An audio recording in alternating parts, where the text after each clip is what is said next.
An event will take place Sunday in Roxbury honoring the spirit of activists in the 1960s, organized by the Party for Socialism and Liberation. The event's called Serve the People, a Day of Unity, taking place at the Black Market near Dudley Square. We'd like to welcome two members of the party, Joe Tache and Hersch Rothmel. Thank you both for being with us. Thank you. I want to start with Joe. People might be saying, who is this party? What have they been doing around here? What would you say? So we're a national party. We have branches all across the country, and basically we recognize that now is the most unequal time of human society ever, right? Where you have a very small group of people who owns almost all of the wealth, and the majority of us who work every day and struggle. And that's obviously very true in Boston as well. So we participate in activist movements in the city around housing, immigration, LGBTQ rights, workers' rights, kind of anything that is related to the working class of the United States, which is like multinational, multiracial, a lot of diversity in the working class. And we try to kind of participate, further those struggles ahead, and raise the consciousness about the system we're living under and about an alternative, which we say is socialism. First, that's the bigger picture. The smaller picture is the context for this event coming up in Roxbury. What's going on in Roxbury that you're concerned about? Yeah, so we know that, Roxbury, Dorchester, Mattapan, these historically black neighborhoods, still majority black neighborhoods, are really, under the boot of oppression in a very acute way, right? We know that the average income or the average wealth of a black household in Boston is $8. We know that homelessness is on the rise. Boston had the most extreme leap in homelessness from 2017 to 2018, and so we know that people are struggling. An average family in Roxbury is making $25,000 a year. So we know that the people in these communities are not being supported by the government in the city or the government in the state. And so really what we're seeing this That's kind of sweeping to say they're not getting any help from the city or this.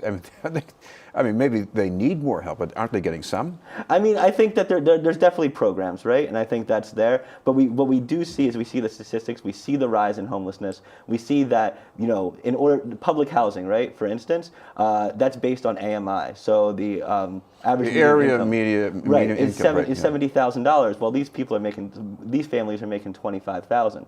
So there's like what these programs are supposed to do and what they actually do in reality. And we see, condos being put up at astronomical rates in downtown, at the seaport, and others. And while people that need housing aren't getting the homes that they need. Right, and that's why we see the housing or the homelessness increase rather. So I think that if you see the reality, homelessness wouldn't be rising at the rate it is in Boston if people were getting the things that they need, right? And so that's why we're doing this, to raise the consciousness around what people need and what the city and the city and state government is actually providing. So I think that's really important to know.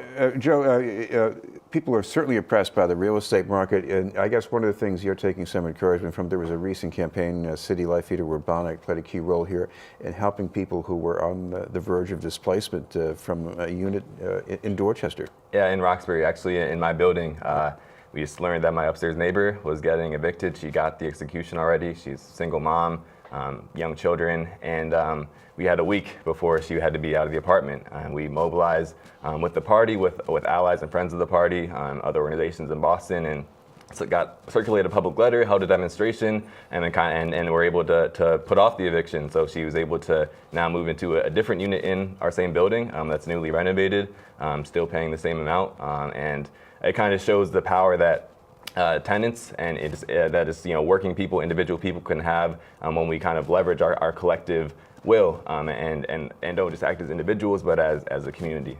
And of course, one other example you're trying to bring off is what's happening on Sunday. Start with the particulars. What exactly are you going to be doing? Yeah, so we've been collecting clothing, toiletries, just things that are necessary for daily life since early January. We've had drop-off locations in Roxbury, Dorchester, JP, Cambridge, and we just put out a call asking people to donate. And now at this point, we've collected over 1,500 items of clothing, men's, women's, and children's, hundreds of toiletries, and we were also able to fundraise over $2,000, which all the money is going to buy more supplies for this event. So on Sunday, we're calling it Serve the People, a Day of Unity. We're going to be distributing all of those donations for free. to anybody who is in need of anything, any working family, anybody who is experiencing homelessness. And we're also going to have a meal provided, hot meal, and we're also going to have political education programming throughout the day to kind of tie in, what the overall system and how this event is tied to politics. Hersch, sad but true, people have to struggle for essentials. They need these things, but you're also trying to create community here. What does that mean? Yeah, so I think, in this kind of era that we're in, people are really atomized.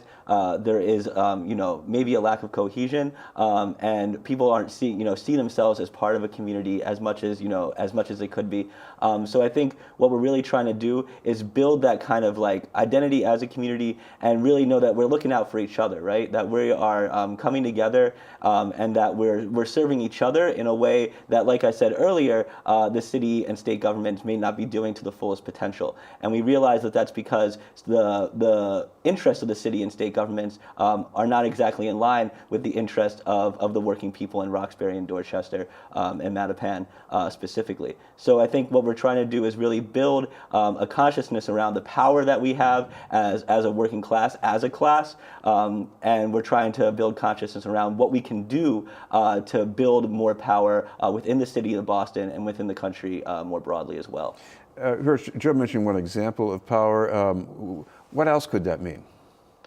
So I think, when we talk about power, it's the power to really come and support each other, and like I said, raise consciousness, and Joe said that as well. So like, if we don't know that our struggle is collective and is intertwined and interlinked, and we're just experiencing that as an individual, then that really dilutes or hampers down our ability to think about how to make those changes, right? So my job, I'm a unionist in my paid work, and so my job is to bring people together and to look at their issues not as an individual downfall or an individual plight, but as a collective kind of thing that everyone is feeling, and how do we work collectively to make that change and make those changes as a collective unit. And so I think what we're trying to do here is kind of really inspire people and bring consciousness to people around like coming together and seeing our struggles that might seem individual at times. They're actually collective struggles that we're all feeling. And if we come together,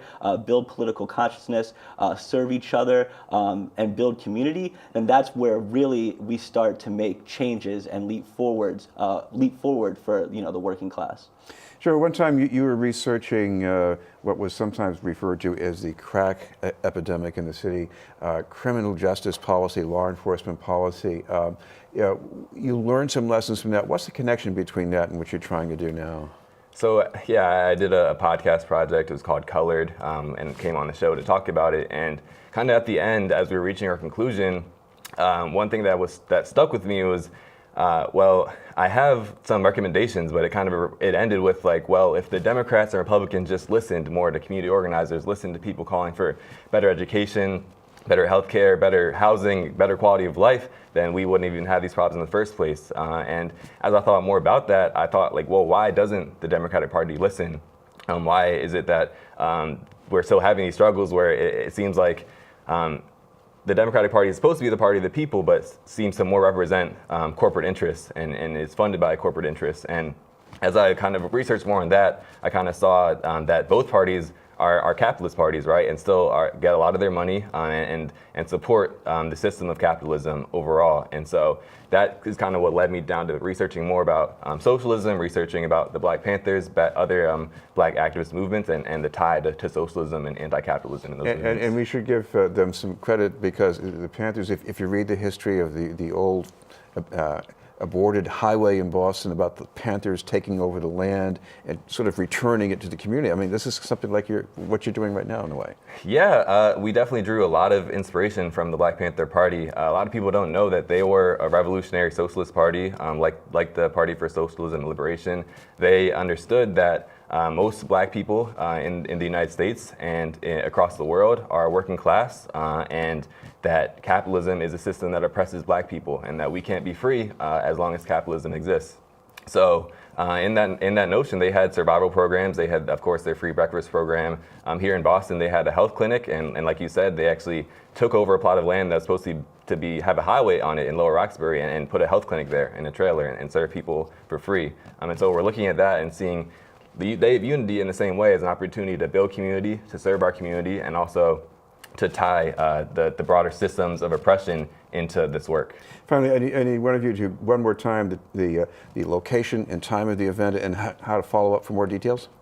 Sure. So the event is on Sunday, the February 24th at Black Market, 2136 Washington Street in Dudley, 11 a.m. to 5 p.m. And you can go to our Facebook page, facebook.com/PSL Boston, for more information and also just to learn more about the party.